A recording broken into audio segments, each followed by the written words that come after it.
go. A bag of Galil parts. Now, let's take a look at this. It looks like it's seen a little bit of something. I'm just going to unbag these parts. Looks like it's got knife sights. Not too bad.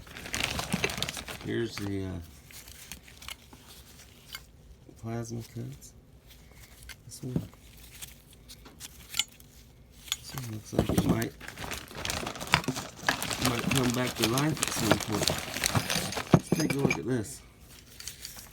There's the bolts. Let's see. I don't know if you can see that. 35. That's a number 35.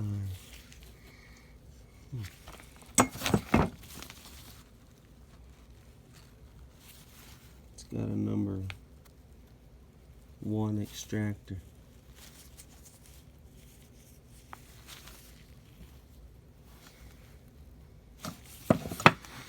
Let's take a look and see what the stamp is on that receiver.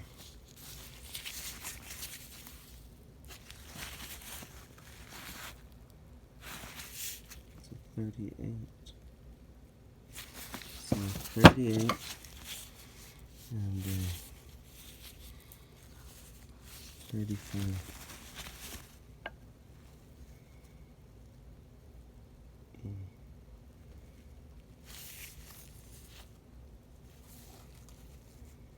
Or is it a 50? I don't know. He's got a little bit of wear on it. It's a strange. Is that a 50? 8? And a 38?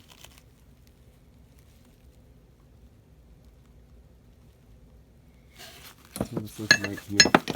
Anyway, let's take a look at it. Let's look at that receiver.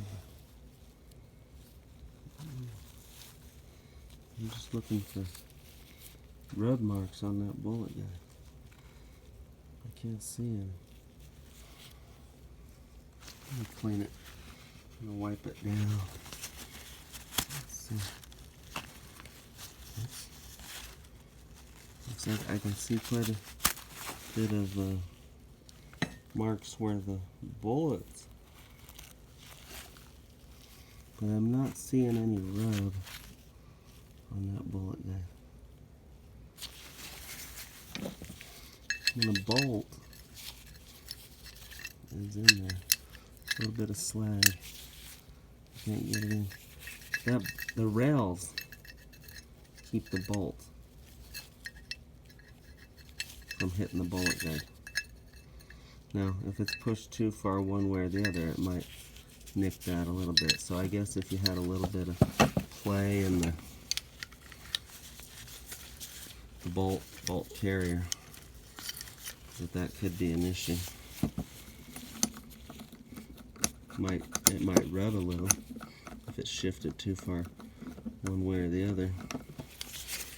But I've never seen it. I've never seen an IMI gun that was rubbing on the top edge of that bullet gun. Never seen it.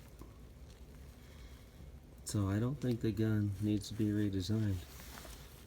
I think that the guys building these US receivers need to mill that pocket so the bullet guide fits right. Because there is no reason on earth that your bolt should rub on the bullet guide. Shouldn't even touch it. That's for the bullets.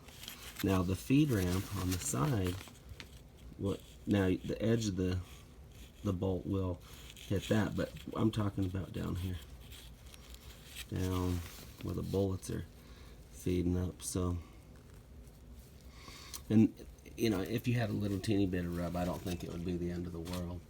But if your bolt is rubbing with a bullet in the chamber, you got a whole nother issue going on. So right through here, the bolt should not be leaving a mark like I said, I've never even seen it on any D-milled gun ever. But if the bolt's rubbing right above that rivet, you really got a problem. Your bullet, the shell, is going to align the bolt, and when it rotates, there should be clearance right here. When the bottom of that bolt rotates, if it's rubbing right there, that's a problem. So if you cycle that action, your bolt should clear. It shouldn't bounce or jump over that edge. This is a bullet guide, not a bolt cleaner. So anyway, that's what I had to say. I saw the master's video, and he's trying to say, oh, if you got play here in the bolt carrier, that the bullet guide's gonna, or the bolt's gonna somehow contact the bullet guide. And yeah, I just don't see it. I've never seen it. I think that's just an easy way to get out of the fact that you've probably built hundreds of guns wrong, and customers are asking a question. It's not a problem with IMI's design, because it doesn't happen with an IMI gun. Okay, it happens with a US made receiver with an IMI bullet guide, because this stuff made in the US, not this, but Hillbilly firearms receivers, Tortort receivers, you name it, most of them have that pocket milled wrong. So you think your bullet guide's in the right spot, and it might be minor, might not cause a big issue, might be major and cause you some serious problems. So before you rivet that bullet guide in, just make sure that it has proper clearance.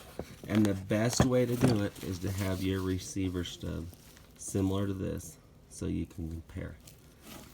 And that's about all I have for today.